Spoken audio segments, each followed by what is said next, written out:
anga cɛdenw ani awayikado yɔrɔ min bɛ n'a bɛ Niger cɛdenw ko fɔ wakari k'olu de farala ɲɔgɔn kan fara ɲɔgɔn kan in dara wolo mun na wakari min ye awayikado base min bɛ n'o bɛ ɲaga belebele ko fɔ sumaya tigilamaw tɔgɔ la n'o ye terroriste ye wakari o base awayikado anw taara bɔ a dɔ kan donc alamidoni minɛ ko bi base in kɔni awayikado a bɛɛ lajɛlen kɛra c'est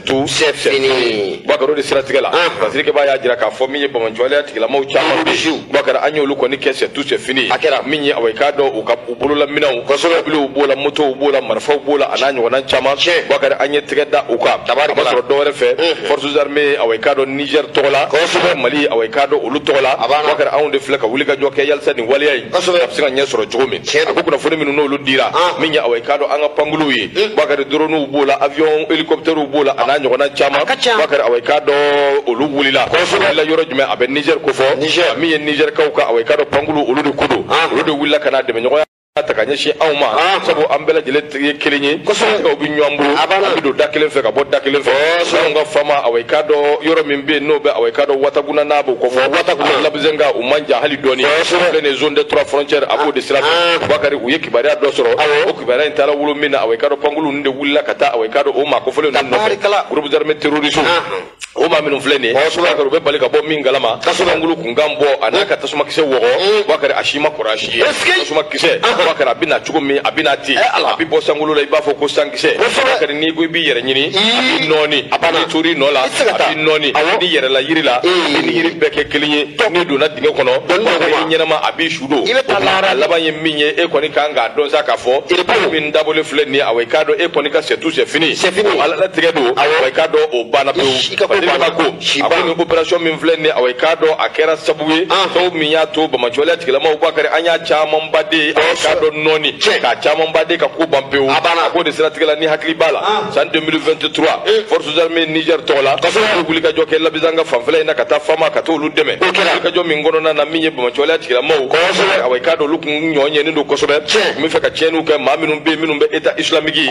minnu tɛgɛw bɛ ɲɔgɔn bolo a bɛ kalo dama dama bɔ opération minnu filɛ nin ye tɛgɛ di ɲɔgɔn ma kɔnɔna na Mali forces armées ani k'a dɔn anw kɛrɛfɛ jamana minnu filɛ n'an bɛ AES la wakari tɛgɛ di ɲɔgɔn ma o dabɔlen don an ni ɲɔgɔn cɛ juillet san 2024 fama b'an ka sɔrɔsiw ko fɔ ani Burkina Faso an ta jamana awayikado o sɔrɔsiw wakari olu kɔni wuli ka jɔ kɛ campagne belebele n'o bɛ campagne aérienne ko fɔ pankulu dɔ ka wuli ka jɔ kɛ min ye Tinzawatène mara wakari ka taa awayikado o kɛrɛfɛ dugu ninnu ka taa camanba de kɛ c'est fini wakari o kɔnɔna na min ye a kɛra cogo min a ma dogo maa si la a kɛnɛ jiginna min ye awayikado wuli ka jɔ ni cɛsiriw kɔni bɛ ka kɛ AES tɔgɔ la AES jamana yɛrɛ awayikado a mana ka fɛn o fɛn min ye taa ni ka segin ɲuman bɛ se ka sɔrɔ cogo min bɛn ani kelenya bɛ se ka sɔrɔ cogo min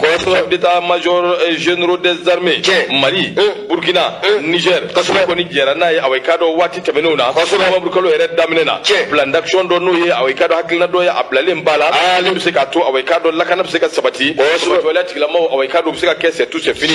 waleyaw awayikado olu de kɔni o bolo a y'a jira k'a fɔ ko min ye nin fɛnɛ opération belebele n'o bɛ wulikajɔ belebele an ka wolomasiri tabaw ye wulikajɔ belebele kɛ k'u kunda région de Mopti ale mara kan sɛbɛnnikɛla ko a kɛra sababu ye min ye sigɛnama maa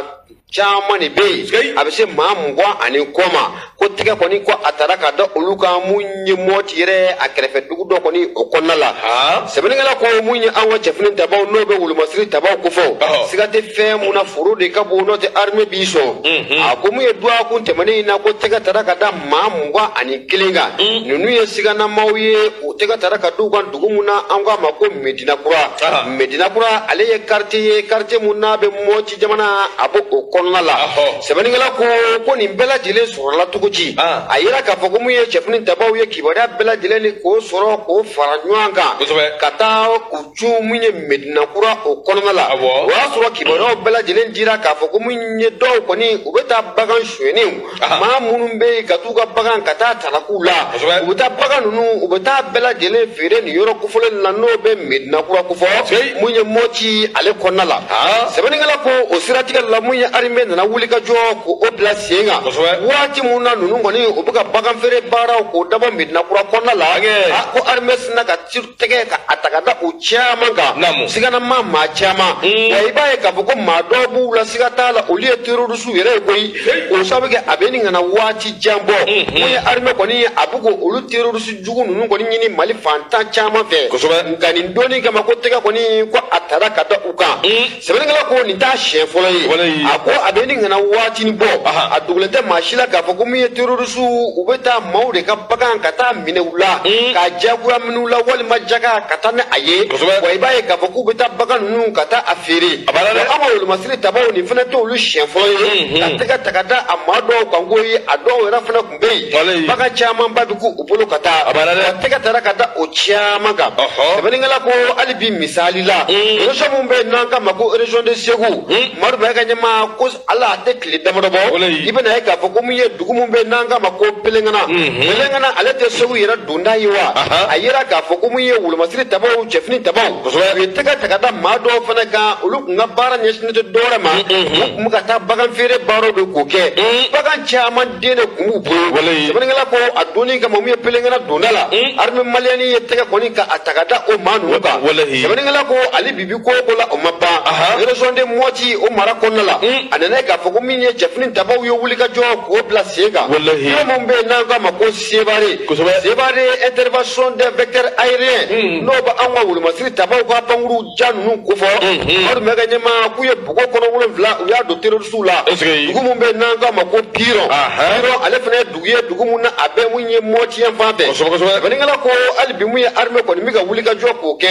u ye taara dugu caman de ka taa a ci nin waati in na o sababu kɛ o dugu ninnu terroriste y'a duguladenw k'u gɛn ka yɔrɔ bila wa terroriste tun kɛn bɛ ka t'u sigi a dugu ninnu de la wa dugu ninnu na u tun b'u to yen ka tiɲɛni caman tɔ ka bɔ an ka jamana ka a sɛgɛrɛ wa a yera k'a fɔ ko dugu ninnu armée malienne y'a bɛɛ lajɛlen kɛ c'est fini Mɔti yan fan kɔnɔna la sɛbɛnnikɛla ko hali bi ko la o ma ban o bɛna ye k'a fɔ ko min ye terroriste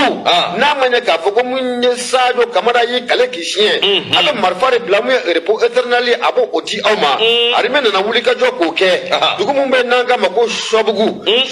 ale fana ye dugu ye ani Sebare yɛrɛ kɔni a cɛ man jan ten kosɛbɛ a nana ye k'a fɔ ko min ye terroriste caman de bɛ yen ɲɛma i b'a ye k'a fɔ ko min ye armée kɔni a y'olu bɛɛ lajɛlen k'o kɛ c'est fini o terroriste minnu ni olu ɲinkɛna o karabayara o dugu la n'an k'a ma ko Sobugu olu kɔni tun taara ka diyagoya ka taa jaga de minɛ maaw la koyi dabolofɛn suma bɔrɔ 29 ɲɔgɔnna i b'a ye k'a fɔ ko olu de minɛna o terroriste la ɲɛmaa ko dugu min fana bɛ yen n'an k'a ma ko Sanbere armée ye wulikajɔ k'o bila sen kan terroriste kelen k'o salo ka bɔ min ye Sanbere ale dugu kɔnɔna la k'ale bɔ maa ɲumanw cɛ la hali bibi ko kala o ma ban i b'a ye k'a fɔ ko min ye armée malienne ye wulikajɔ belebele kɔni kɛ nin waati laban ninnu na yɔrɔ minnu bɛ yen n'an k'a ma ko Mɔti kɔnɔna la kɛrɛnkɛrɛnnenya min ye Sebare mara kɔnɔna la ani Sebare kɛrɛfɛ dugu ninnu ko min ye terroriste ka ɲaga caman de tun bɛ u dugukɔrɔ caman de tun bɛ yen kɛrɛnkɛrɛnnenya la u ye duguladenw gɛn ka dugu minnu k'u bila ka t'u sigi dugu minnu na u b'u to dugu minnu na ka gɛlɛya ta ka armée malienne k'a sɛgɛrɛ a don a kun laban in na ko an y'a dugu bɛɛ lajɛlen filenkolon ci k'a da a bolo